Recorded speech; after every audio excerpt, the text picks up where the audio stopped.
So this will be a short video to cover what happened on day 3, I think it was, yesterday, here in Croatia. So day 3 of the trip to Split to Istanbul.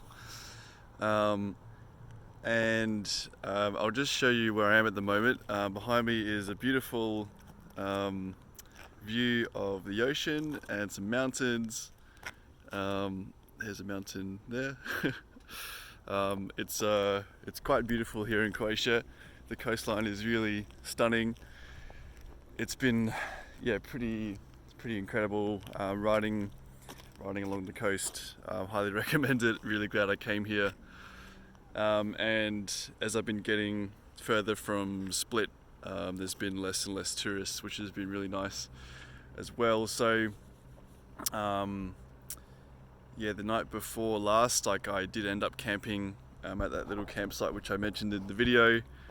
Arrived quite late, there was no one at reception, so I just set up my tent anyway and went to bed pretty shortly after that. So everything went to plan, and the next morning I ended up getting up quite early. I woke up at around 6, which is early for me, and I was packed and ready to go by 7, so I think it was my earliest day of the whole trip so far, perhaps, which was really cool because I was excited to get on the road early and have a big day, do some hills, make some kilometers, and kind of enjoy the day before it got too hot, which is what happened basically. So in the morning,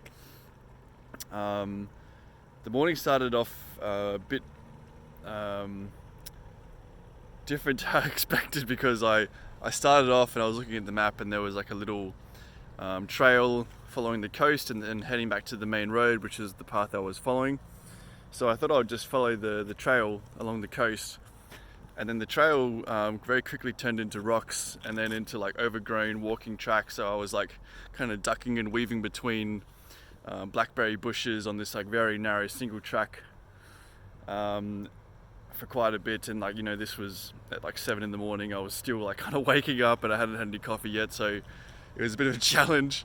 And then I got to the end of that track eventually, and I saw what looked like a good place for breakfast down in like a little beach town. And so I thought I'll go down there, and then as soon as I started going down, I realized it was a very, very steep hill and I was going to have to come back up again after breakfast, but I'd already committed, so I went down anyway, and ended up in this beautiful little village right on the beach with like crystal clear blue water, pretty much similar to this. I don't know if you can see that, but it's like absolutely crystal clear. And so I sat there and had breakfast yesterday morning, which was just incredible. Really peaceful, good for the soul, that kind of stuff. Reconnecting with country, whatever you want to call it. And so I had breakfast, and then I was ready to tackle the big hill, which was now extended by the fact that I had come down into this valley to have breakfast. So I set out and I headed up the hill, and then I got to the top of that hill, and then there was the next hill to go up, and I don't know how many meters of elevation it was, but it was quite a lot.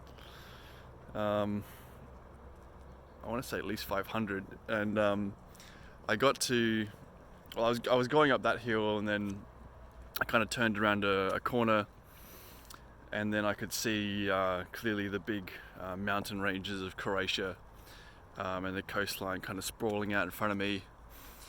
And it was another one of those moments where I just started like, I don't know, smiling and laughing, and just felt like so grateful to myself that I had done this trip, and I was there, and I had experienced all this, and I had the complete freedom to do it how I wanted to do it.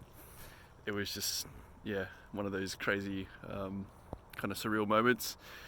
And eventually I got to the top of that hill, and then zoomed down a bit into the next valley, which was fun. And then I came to a tunnel, and at the entrance of the tunnel there was another guy who had just come through with all the bike packing gear, and I said, oh, okay, I'll say hello to this guy. So I struck up conversation, and he was friendly, and he had an American accent, so I could tell he was also a traveler or a tourist, whatever you want to call him. And so we rode back through the tunnel together. And then on the other side of the tunnel, there was another 5 Americans, all kitted up, waiting for their mate to come back. And so I chatted with them for a bit, and they were all very curious as to what I was doing. And turns out they had all come together. They'd rented bikes in Split. They were just here for a week because Americans never really stop working, and they only get like a week off a year. And they were all kind of middle-aged, and they have wives and kids and stuff, so they didn't have much time off. But they are basically cycling from Split down to Dubrovnik and then back again over about a week. And so we chatted for a bit, and one of the guys asked me where in Australia I was from, and I said Adelaide, and he said, well, I'm actually from Adelaide as well, but I moved to the States when I was 6 or something. And he was actually born at Blackburn, or maybe Blackwood Hospital, which I think is where my mum works for a little bit. I need to ask her about that. So we were joking a little bit about how we were brothers and how my mum had delivered him and all this stuff. So we kind of got along pretty well straight away, and I decided, and they invited me to ride with them for a bit. So I did, and then we just had amazing riding the next couple of hours, just right along the coast. Right on the coast, and we could just see, kilometers and kilometers, or miles and miles if you're American, of ocean and mountains. It was just stunning, and we were all kind of in awe as we were riding along. And we stopped for coffee, and they bought me a coffee, which was really nice. And one of the first questions was like, oh, how does your wife let you do this for so long? And I was like, well, I'm not married. So you can see like the different kind of life perspectives we were coming from. And one of the guys was like, I'm really jealous of your trip. This is something that I would have liked to have done when I was 20, and I never got to do it because I got married. And it makes me feel grateful that I still have the freedom to do these kind of things while I'm still young-ish. And we kept going. There was another big hill. We kept going a bit longer. Just amazing coastlines all day, really. And we kept stopping every now and then, and there was like heaps of like fig trees and grapevines. So we would stop on the side of the roads and have like figs off the tree, and like just bunches of grapes, which was super delicious. It was really fun, just like spending the day with these guys, and just having some laughs. They were a good bunch of guys, fun to hang out with. And what happened? We passed through a town called Ston, which had an amazing castle and giant fortification, which apparently I looked up when we got there, that wall is actually, it's known as the Great Wall of Europe, because it's the second largest Great Wall in the world behind the Great Wall of China. So it gives you an idea of how impressive it was, and none of us had really expected to see it, so that was pretty cool. And what else happened? Soon after that, we were back on the highway, and there was heaps of cars, and we rode on that for like 20 minutes, and we were all kind of hating it. And then my map was saying, to get off this highway, you should go up this hill. And a few of the guys didn't feel like going up another hill, but a few of the other guys and myself decided we were going to do it. So we did another, 500, 600 meters of climbing or something.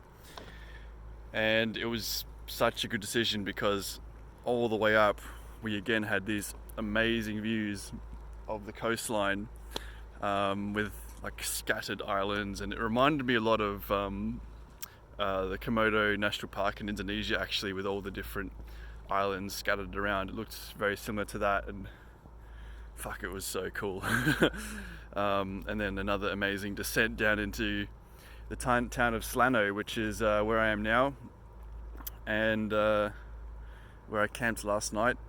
As we were approaching Slano, the Americans, they had an Airbnb to go to, so they kind of shot off to their Airbnb. We said a quick goodbye, and I decided to come into town and find a campsite here, which is what I did. And just before that, I had a pizza and a beer at a restaurant for like a late lunch, early dinner. Had an ice cream, and I was just feeling grateful for an awesome day, really. Those Americans really made my day. So thanks to you guys for letting me ride with you. I think the guy who was from Adelaide, his name was Chris, Brother Chris, we called him. The others, I can't remember the names, there was too many of them, sorry. And I don't think they're going to watch this anyway because they haven't got my contact details. But anyway, thanks to you guys. And today, there's another big climb coming up this morning. And then that might be the last big one here in Croatia, because I'm about just under 100 Ks to the border with Montenegro. So I think I'll try and get to Montenegro today, and then I can chill out there for a little bit, make some plans on to where to go next, because I'll be about out of the Schengen zone, which is a nice idea, because I'm kind of sick of having to rush, trying to minimize my days in the Schengen zone. So yeah, looking forward to having a bit of a planning / relaxing day in Montenegro, maybe tomorrow. So yeah, that's it. Look at this view, it's just incredible. What an amazing place. I had dinner here and breakfast here this morning. So yep, on my way up the hill now, and I'll talk to you later.